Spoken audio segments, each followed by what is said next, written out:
Olá, boas-vindas ao Gente Saúde, o podcast para líderes de RH focado em descobrir os desafios e as tendências que moldam o mundo da saúde corporativa.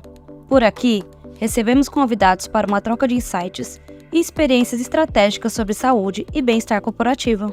Olá, gente, tudo bom? Primeiro, bem-vindos a uma iniciativa nova aqui da Pipo Saúde chamada Gente Saúde. Esse é um podcast que a gente está criando muito com o objetivo de disseminar boas práticas dentro das empresas no que diz respeito a cuidado de saúde do colaborador. Hoje a gente está fazendo o primeiro episódio desse podcast e o primeiro convidado não poderia ser outra pessoa senão ele, que encabeçou e que lidera a nossa frente de saúde corporativa aqui dentro da Pipo, o nosso diretor médico, o Thiago Ligori. Eu queria deixar ele se apresentar primeiro e falar um pouco da trajetória profissional dele, do Thiago cardiologista até o Thiago que se envolveu com saúde, tecnologia e saúde empresarial. Bem-vindo, Thiago. Obrigado, Manuela. Olá, pessoal, tudo bem? Como vocês estão? Bem-vindos. Estou muito empolgado de estar aqui e participar desse pontapé inicial do nosso primeiro podcast. A gente teve também na semana passada nosso primeiro evento, então primeiro de muitas coisas acontecendo nesses últimos dias. Eu sou médico cardiologista, já tenho aí 14 anos de estrada dentro da área da saúde e tenho um viés muito forte para inovação e tecnologia. Então atuei durante muitos anos no Hospital das Clínicas, trabalhando em UTI, trabalhando em pronto-socorro, trabalhando com pacientes internados, pacientes graves, com doença no coração. E um dos desafios, sem dúvida, é como prevenir que essas pessoas evoluam para um quadro de doença. Acho que a gente vai falar muito sobre isso hoje, espero que vocês gostem. E também, depois de alguns anos atuando na parte assistencial, clínica, comecei a me dedicar muito para a área de inovação, tecnologia e startups em saúde.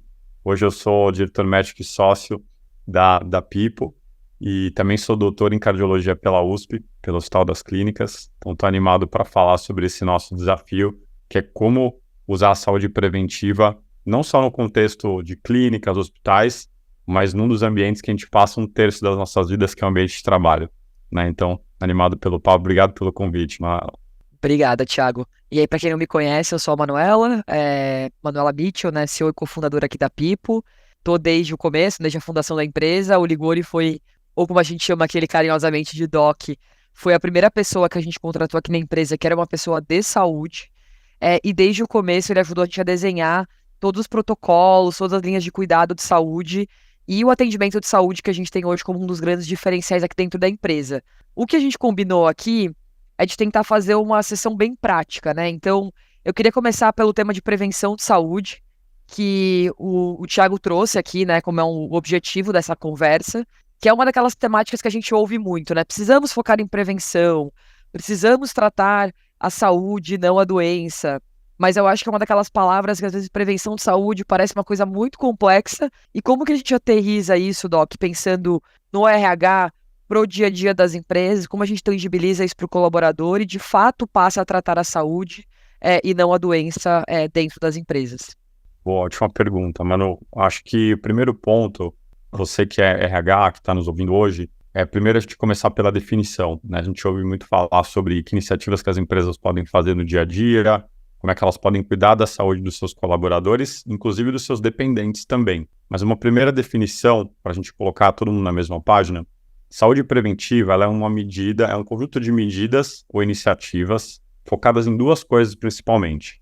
Primeiro, prevenir doenças, principalmente doenças rastreáveis. Então existem um conjunto de doenças que são muito bem estabelecidas, vou dar um exemplo, câncer de mama, que elas são rastreáveis por exames. Então esse é um dos primeiros objetivos, prevenir doenças, principalmente as doenças rastreáveis. Segundo ponto é manter os indivíduos saudáveis. Então, quando a gente olhar para a saúde preventiva nas empresas, o foco do RH deve ser muito como é que ele consegue contribuir positivamente para que os seus colaboradores, o seu time, mantenham esses dois objetivos principais.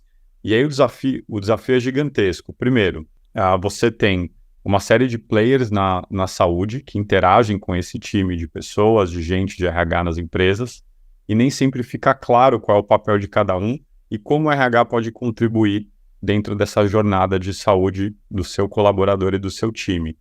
Mas eu já te adianto, Manuela, tem muita coisa legal que o RH pode fazer, E eu quero depois até compartilhar alguns casos interessantes de como isso pode funcionar bem na prática, tá, pessoal? Sem olhar para tanta teoria, mas mostrar para vocês como isso pode ser feito. E, eventualmente, o RH, sozinho olhando para a sua empresa e fazendo iniciativas por conta própria, tem bastante coisa que ele consegue fazer, mas principalmente olhando para os parceiros que ele tem. Hoje, o RH ele tem 2 grandes parceiros na área da saúde, que ele pode se apoiar e contar com essa ajuda. O primeiro é a corretora de saúde, que a gente sabe que hoje, na maior parte das vezes, é um personagem que acaba não aparecendo tanto na maioria dos casos, mas esse cenário tem mudado no Brasil. E o segundo é a própria operadora de saúde, que também tem iniciativas de saúde e medicina preventiva. Então, acho que o começo é estar muito próximo do diálogo, conversar com esses stakeholders, esses personagens ali que estão próximo do RH e começar a montar um plano de ação, um diagnóstico claro e um plano de ação. Isso, se o RH conseguir fazer isso, implantar essas iniciativas, ele já está, sem dúvida, aí num grupo de 5 a 10% de empresas que tem uma atuação forte em saúde. Boa, super legal, assim, acho que tentando fazer uma pergunta, assim, conectando um pouco com as principais dúvidas que a gente recebe aqui, Thiago, qual que é a diferença de saúde preventiva, por exemplo, pensando numa empresa às vezes, que tem 30, 50 colaboradores, e numa empresa que tem 500 colaboradores, e aí por que eu te pergunto isso, né? Além de provavelmente o tamanho do RH que vai ser muito diferente, então quanta energia aquele RH consegue colocar nisso, isso também tem um impacto prático que é a própria sinistralidade. Então a gente vê às vezes empresas menores que falam, putz, eu não vou investir em prevenção porque a minha sinistralidade, ela não necessariamente está atrelada à minha apólice, eu estou num pool de empresas, enquanto empresas maiores já vem uma correlação maior entre as ações de saúde e a sinistralidade do próprio plano de saúde que elas estão inseridas. E a gente sabe que hoje sinistralidade e reajuste é uma temática super em alta também quando a gente fala de saúde corporativa e plano de saúde dentro das empresas. E aí eu queria tentar trazer um pouco desse olhar médico de, óbvio, né, prevenção tem a ver com sinistralidade, sim, mas também tem a ver com presenteísmo, também tem a ver com produtividade, tem a ver com uma série de coisas bastante interessantes e como que o RH tem que pensar nisso, dependendo do tamanho da empresa que ele está inserido, né? Boa, Manu. Bom ponto que você trouxe aqui. Depois até quero também sua impressão sobre esse universo de corretagem, você que está muito próximo aí no dia a dia, olhando para as empresas, mas eu vou dividir a sua pergunta em 2 partes, tá? Uma é esse olhar de sinistralidade, então quando a gente está falando em uso do plano de saúde nas empresas, e como é que a saúde preventiva pode causar um impacto nesses indicadores. E o segundo é a saúde do colaborador e como isso impacta o faturamento da empresa e o dia a dia da empresa, a operação, e não necessariamente olhando só para a saúde e o sinistro e o uso do plano. Então, primeiro, sinistralidade. Um dado super importante, você que é RH, anota essa informação que ela é muito relevante. A gente demorou alguns anos, né, Manela, para ter alguns desses insights. Olha que interessante. Um colaborador, hoje no Brasil, ele passa em média de 1 ano e meio a 2 anos na mesma empresa. Depois disso, geralmente, ele muda de empresa. A gente tem visto isso na prática. Alguns colaboradores ficam 5, 10 anos nas empresas. Mas esses são casos atípicos. Em média, o brasileiro fica 2 anos na mesma empresa. Um outro dado adicional. Em média, uma empresa fica de 2 a 3 anos com o mesmo plano de saúde. E depois ela troca. Então, olha a dificuldade, a complexidade que é falar em saúde preventiva num cenário em que tudo está mudando.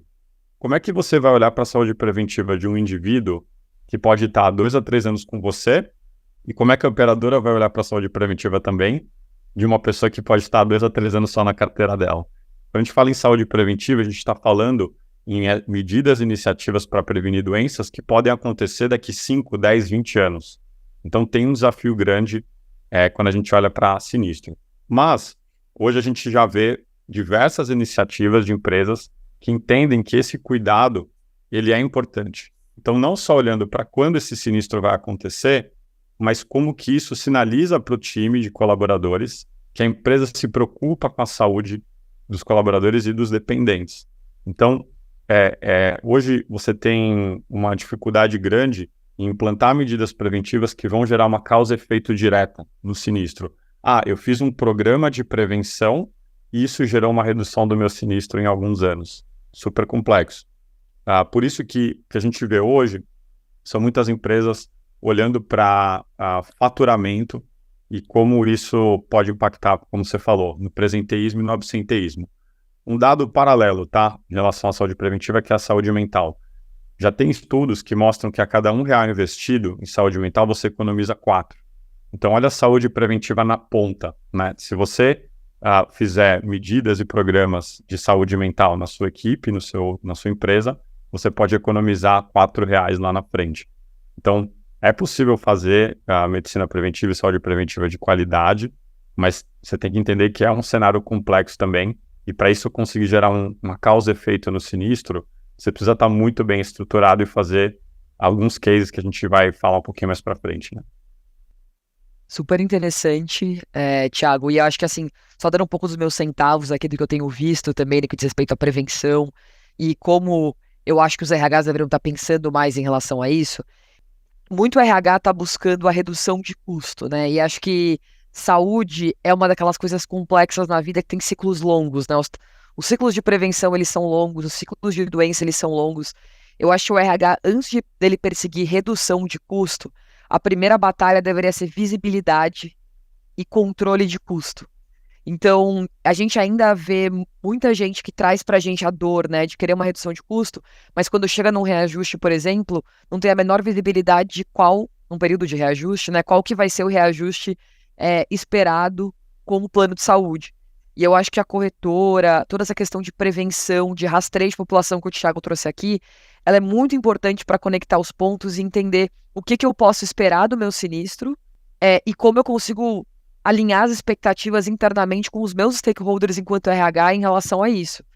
Porque muitas vezes você vai entender ali, putz, eu tenho alguns casos muito graves aqui, que por mais que eu faça prevenção e eu vou estar olhando para uma outra parte da população, eu não vou conseguir mudar a curva desse sinistro agora, né, nesse curto período de tempo. Mas eu consigo trabalhar com a minha corretora para garantir que o resto da população ele não venha a ter uma questão de saúde grave inesperada, e eu consigo trabalhar com a minha corretora para entender o que eu posso esperar de custo dos tratamentos que estão em curso e como que isso vai impactar meu reajuste daqui a 6 ou 9 meses ou daqui a 12 meses. Então, se sua corretora não faz esse trabalho com você, se você não está ali conseguindo ter uma visibilidade de qual que é o reajuste estimado e como todas as ações de saúde elas se conversam, eu acho que é muito importante que o RH exija isso, porque isso é parte do que deveria ser esperado de uma corretora, principalmente uma corretora que tem uma parte de gestão de saúde como parte do DNA dela, que é o caso das corretoras de benefício, né? Então, acho que esse é um ponto muito legal também. Mas super obrigada, Thiago. E acho que eu queria tentar trazer aqui um outro ponto que é bastante quente dentro das empresas, que são os programas ou as linhas de cuidado. Então, a gente vê muitas empresas falando, eu preciso ter um programa de gestante, eu preciso ter um programa de saúde mental, eu preciso ter um programa de crônicos. E aí eu queria que você trouxesse um pouco do lado médico de qual que é o benefício de uma empresa colocar um programa desse em prática e tentasse trazer um pouquinho de tangibilizar como uma empresa pode fazer isso caso ela queira, né? Legal, ótimo, Manu. As empresas, hoje elas têm uma infinidade de possibilidades quando a gente olha para a saúde preventiva, tanto atuando por conta própria. Então, a gente vê iniciativas bem-sucedidas, principalmente empresas maiores, até de autogestão, que têm esse trabalho próprio com times ali criados do zero, até empresas que têm parcerias fortes com as suas corretoras ou com as operadoras e montam isso de forma bem estratégica. Então, quando a gente olha para a prevenção, eu diria que tem um trabalho muito forte a ser feito em relação a exames de rotina e prevenção. Esse é um trabalho até que a gente faz na Pipo, olhando para check-up recorrente. Então, quando a gente está falando de uma população média aí de 25 a 30 anos, provavelmente vão ter que fazer um check-up ou seus exames de rotina a cada 1 a 2 anos, né, dependendo do risco prévio. Então, é importante que a empresa faça esse monitoramento. Como você falou, Manu, a empresa tem que conhecer a sua população e entender como está sendo feito o rastreio, né? E trazendo um exemplo também de um dos nossos clientes, que é inclusive aqui da região do estado de São Paulo, que tem hoje mais de 1.000 vidas, a gente sugeriu um trabalho muito forte em Outubro Rosa. Agora a gente está no mês de outubro, e esse trabalho de rastreio e prevenção era focado para mulheres e homens trans que não tinham feito o seu exame de Papa Nicolau ou mamografia quando elegíveis. E a gente conseguiu detectar as pessoas que estavam sob risco era por volta de 70%, né, das mulheres e homens trans que estavam nessa situação.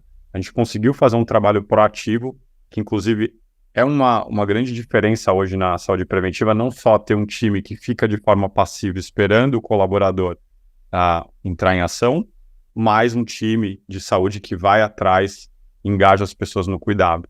A gente vê isso ainda há pouco, começando ainda no mercado a acontecer. Então, rastreio, né? Ponto fundamental, check-up, exames de rotina. E aí, outro ponto que você tocou são as linhas de cuidado. E aí eu vou trazer alguns exemplos aqui. Gestantes, né? A gente sabe que o cuidado à gestante, o pré-natal correto, aí com um mínimo de 6 consultas, ele é fundamental para prevenir que essa criança nasça de forma prematura ou tenha alguma complicação durante o parto. Então, é muito importante que as empresas olhem para isso, entendam a sua população e tenham um racional ali, um fluxo e um processo para essa gestante cuidar da sua saúde. Sabe o que eu vejo muito acontecendo, Manuela? Tem empresas que elas têm playbooks, diretrizes super refinados para determinado processo dentro de uma fábrica, por exemplo. Então você tem normas de segurança, você tem playbooks, só que quando chega na hora de olhar para a gestante, a empresa não tem nada. Ela só tem, às vezes, um número de telefone da operadora ou um número de carteirinha. Isso não é bastante. A gente precisa criar processos e fluxos de linhas de cuidado dentro das empresas, né? Aí o RH pode estar se perguntando, pô, doutor Thiago, mas eu não tenho isso na minha empresa, eu não tenho nem budget para fazer isso. Então, procure esses 2 players que eu te falei. Um dos principais é a corretora. Então, hoje, eu acredito muito que é papel da corretora dar esse direcionamento e ajudar a empresa e o RH a entender quais são as linhas de cuidado que fazem sentido serem implantadas naquela empresa, e também vincular essa pessoa, direcionar essa pessoa e navegá-la dentro do plano de saúde. Posso dar outros exemplos aqui também de linhas de cuidado, mas eu vou deixar você comentar em cima primeiro. Boa. Acho que só fazendo um comentário aqui, acho que a gente está falando bastante também do lado médico, do lado processual da coisa, às vezes do lado até do custo relacionado a isso, mas tem um outro lado também que a gente vê muito hoje como um caso de sucesso dos nossos clientes, que é o lado do acolhimento do profissional especialista. Então, muitas vezes, por exemplo, a gente vê uma colaboradora de um cliente que está passando por uma gestação complicada. Quando aquela colaboradora consegue ter acesso a uma equipe médica, treinada, especialista, e ela acolhe essa colaboradora e orienta, a diferença dessa orientação versus um gestor, que muitas vezes nunca passou por isso, ou versus de um RH que também nunca passou por isso, é muito diferente, pensando em tranquilidade daquela pessoa gestante. E além disso, isso também gera uma tranquilidade na própria pessoa gestora, na própria pessoa RH. Porque não é trabalho dessas pessoas também estarem fazendo acolhimento de saúde na ponta. Então, acho que reforça muito esse papel desses 2 fornecedores que são bem importantes, que o Thiago Liguori trouxe aqui, e na parceria que eles têm com o RH e como o RH deve pensar sobre usá-los no dia a dia. E aí, Thiago, eu queria também tentar trazer um pouco do lado do paciente, né? Então, putz, eu sou um RH, e aí eu eventualmente preciso convencer ou preciso argumentar com uma pessoa de por que ela tem que entrar num programa de gestante. E aí, se você tivesse que, como RH, né, tentar articular para um colaborador dentro de uma empresa, por que isso é importante para aquela pessoa gestante, o que você acha que são alguns dos argumentos que o RH pode usar na hora de conseguir captar pacientes para esses programas que são tão importantes que a gente tem falado? Legal, Manuela. Alguns pontos aqui, usando também já que a gente está no tema de gestante, vou me aprofundar ainda mais nele, que é um tema que eu gosto muito, né? Aqui na Pipa a gente chama de programa Pinguim, o nosso programa de acompanhamento das gestantes. Mas o diferencial, ele acaba ficando mais claro quando a gente explica um pouco de navegação de cuidado. Esse é um termo relativamente novo no Brasil, a gente vê poucos players fazendo isso ainda no mercado. Como é que funciona? O que é isso? É você ter um olhar 360 para esse paciente, para essa gestante, e ajudá-la em todos os pontos da jornada de cuidado. Então, eu vou dar um exemplo prático para você. Uma gestante que acabou de descobrir que ela ficou grávida, veio um beta-HCG positivo, um ultrassom ali, acabou de descobrir que ela está gestante. Então, é importante que essa pessoa, primeiro, ela tenha acesso às informações de saúde, como dados de carteirinha, ela entenda qual local ela deve procurar, um pronto-socorro, por exemplo, se ela tiver alguma intercorrência na gestação, E um primeiro desafio para essa gestante de primeira viagem é como ela pode encontrar um obstetra dentro da rede do plano, o que não é fácil. Não é fácil você encontrar um médico especialista e você pode ter uma experiência, às vezes, não positiva na primeira vez, né? Enquanto você está escolhendo o seu profissional médico. Mais um outro ponto, ajudar essa gestante a escolher se ela quer fazer um parto cesáreo, um parto normal. Esse é um outro ponto também decisivo, que um time de saúde que está fazendo navegação, que está fazendo acolhimento e está ajudando essa gestante na sua jornada, consegue apoiar.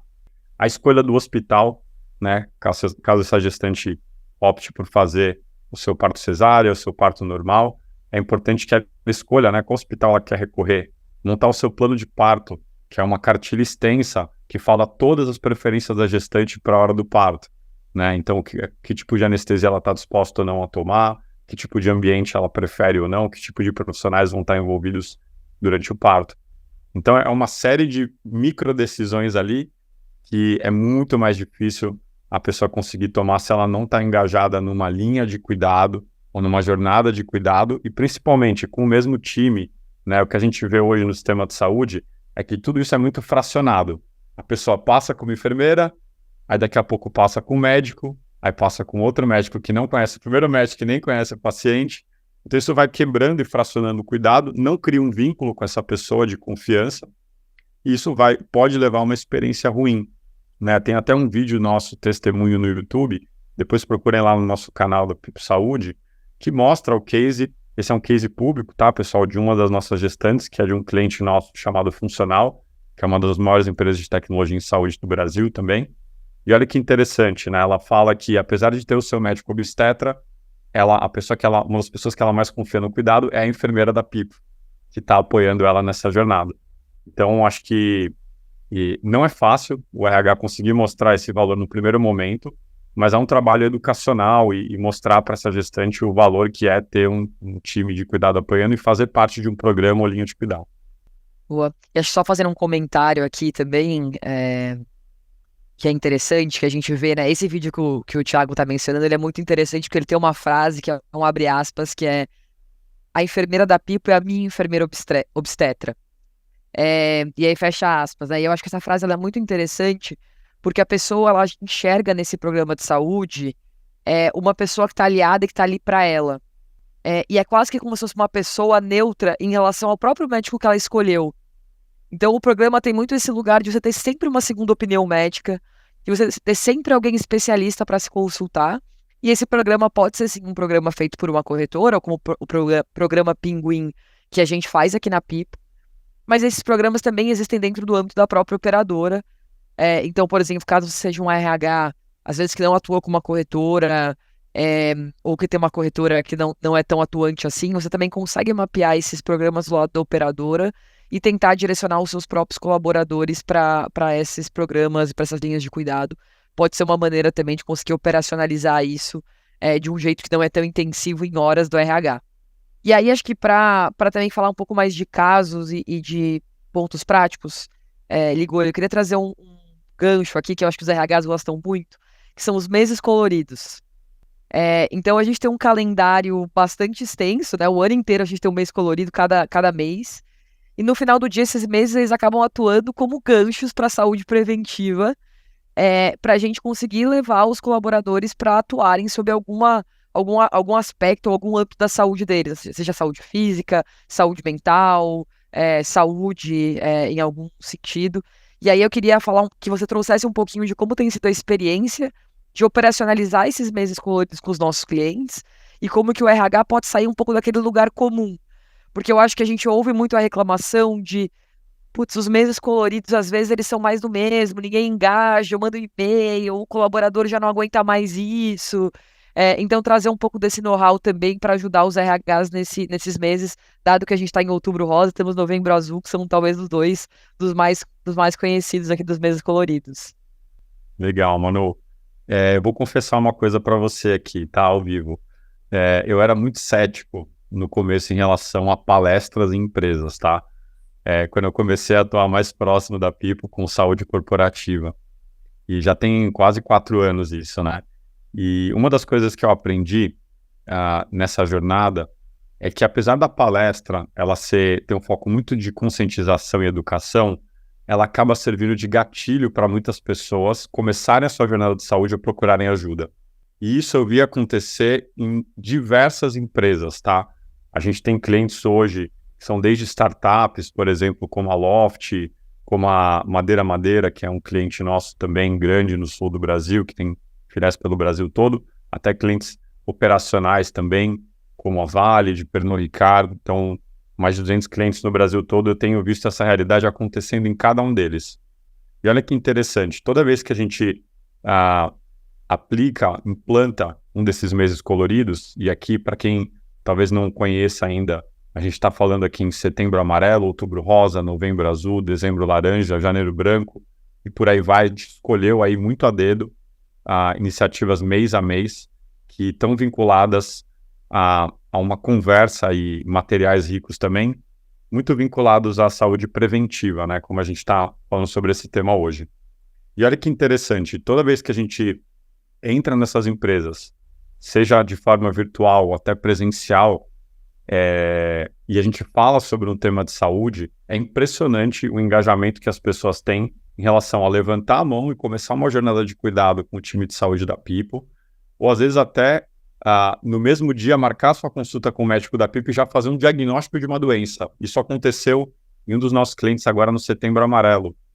Então, pessoas que logo após serem impactadas por uma palestra que falava sobre transtorno de ansiedade, depressão e burnout, levantaram a mão, marcaram a sua consulta médica no mesmo dia e já fizeram um diagnóstico de transtorno de ansiedade generalizada, por exemplo, e já começaram o seu tratamento. Então, a palestra, apesar de ser algo muito educacional, de conscientização, eu acho que hoje, no contexto de saúde do Brasil, ela serve como um gatilho para as pessoas engajarem, começarem a sua jornada de cuidado, sabe? Impressão. Boa, um insight super legal aqui pro público. E acho que pra gente tentar terminar aqui de um jeito mais igual a gente começou, né? Tentar tangibilizar um pouco sobre saúde preventiva, eu queria pedir para trazer pelo menos mais 1 ou 2 casos de saúde preventiva na prática, de como a gente, enquanto People, né, como corretora, como essa fornecedora importante para o RH que a gente está falando, atuou junto de clientes e conseguiu colher resultados práticos ali, seja de satisfação, seja de cuidado de saúde, seja de custo, que a gente sabe que são temas bastante relevantes para o RH hoje. Legal, Manu. Eu vou compartilhar 2 casos aqui que eu acho super interessantes, tá? O primeiro é de um dos nossos clientes, que é daqui do estado de São Paulo, uma empresa com mais de 1.500 colaboradores. E olha que interessante, a gente fez um trabalho com eles focado em Outubro Rosa. No ano passado, a gente está repetindo esse trabalho esse ano. E a gente olhou a nossa base de dados, né? A gente tem um BI hoje que consolida todas as informações de sinistro dos nossos clientes. Então, o RH também tem acesso a essa plataforma, mas o nosso time aprofundou nessas informações e identificou que, dentre as mulheres e homens trans, cerca de 70% deles não tinham realizado o Papa Nicolau ou a mamografia quando era indicado, né? Então, lembrando ali para mulheres depois do início da vida sexual ativa, ou para uma mamografia a gente está falando geralmente a partir dos 40 anos, pela diretriz da FEBRASGO, por exemplo, que é a diretriz de ginecologia e obstetrícia vigente no Brasil hoje. E a gente encontrou de cada 10 mulheres, 7 delas não tinham feito seu preventivo de forma adequada e completa nos últimos 12 meses. Isso tudo olhando base de sinistro, dados de sinistro. E a gente foi, e claro, com a autorização da empresa, a gente conseguiu entrar em contato com essas pessoas de forma proativa, claro que de uma forma super neutra, e convidando para fazer uma avaliação de saúde preventiva com a PIP, né? Conseguimos engajar ali por volta de 60% dessa base e fazer mais de 120 teleconsultas que não teriam sido realizadas se não fosse um trabalho proativo. Então, isso, na minha visão, assim, é o que tem de mais moderno e mais sofisticado em relação à saúde preventiva. Você cruzar dados de saúde e você ter um time que vai atuar de forma proativa na ponta, individualmente com o colaborador e dar para ele um cuidado personalizado. Aqui não é uma mensagem que sai igual para todo mundo. A gente tagueou só as pessoas que estavam sob risco e não tinham feito seus exames preventivos. Então esse é um case super legal. E um outro também, só complementando, focando também aí na parte de gestantes, um cliente nosso aqui, que tem filiais aí pelo Brasil todo, a gente tem mais de 5.000 colaboradores. Olha que trabalho interessante, a gente tinha um programa de gestantes que a empresa tinha criado, mas não estava conseguindo emplacar, né? Então, tinha dificuldade de comunicação, de atrair as gestantes. A gente entrou na jogada, fez materiais de divulgação, tanto online quanto presenciais, totens, folders na empresa, fez alguns programas de algumas palestras educacionais com essas gestantes e conseguiu aumentar em 10 vezes o número de gestantes inscritas no programa.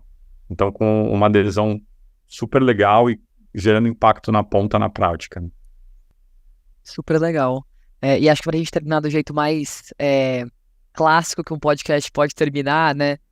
Se você pudesse deixar talvez uma mensagem, assim, ou um ponto principal, né? Eu sou um RH, tô ali com várias vontades, vários projetos, o meu CEO tá me pedindo um monte de coisas, dentre elas, melhorar meus problemas de saúde e bem-estar, né, com meus colaboradores, e, putz, não sei exatamente como começar. Qual que é aqui, talvez, o conselho ali, ou a mensagem-chave que a gente deixa para esses RHs, que você deixa para esses RHs, para as pessoas conseguirem operacionalizar essas coisas no dia a dia delas, sem ser contrate a Pipo, porque a gente quer ser mais neutro aqui, mas brincadeiras à parte, o que você acha aí que é a grande mensagem? Legal, boa, Manu. Eu acho que o RH hoje, a gente participou de um evento esse ano, que foi o CONAR, com uma ativação super legal e conversando com os RHs também, e eu percebi exatamente isso. Tem muito RH de empresa média, empresa grande, que ele quer fazer alguma coisa, mas ele às vezes não tem budget, ou tem medo de errar, ou de falar, não, mas eu tenho que contratar alguém. Pessoal, esquece isso. Para começar a fazer saúde preventiva na sua empresa, você não precisa contratar, a princípio, nada de especial. Dá para vocês fazer um trabalho muito bom, na ponta, sozinho, com o teu time. Eu vou dar 2 exemplos práticos. O primeiro, um questionário de avaliação de saúde mental. São questionários que você consegue de forma gratuita na internet, você consegue buscar, são questionários validados. Vou dar 3 exemplos aqui.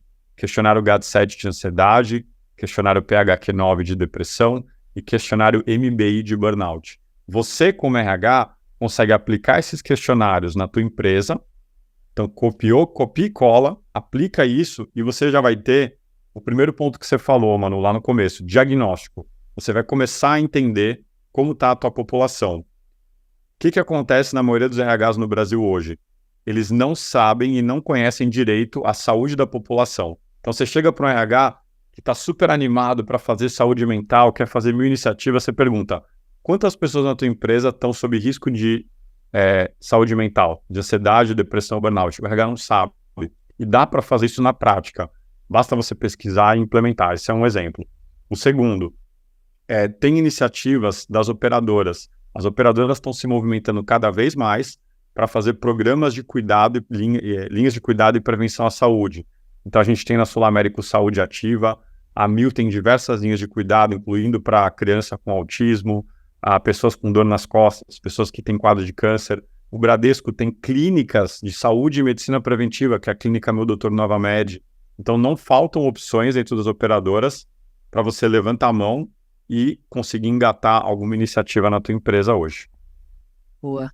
Super concordo e acho que a gente também tem que desmistificar uma coisa, né? A gente, como RH, que já está pagando um benefício de saúde para os nossos colaboradores, você já tem uma cesta, um universo de coisas que você tem direito ao fazer esse investimento no bem-estar dos seus colaboradores. E acho que usar isso da melhor maneira, igual o Thiago falou, já é um pontapé muito importante pensando em fazer gestão de saúde de uma maneira mais adequada, como RH, mesmo num universo enxuto de recursos, de pessoas dentro do RH.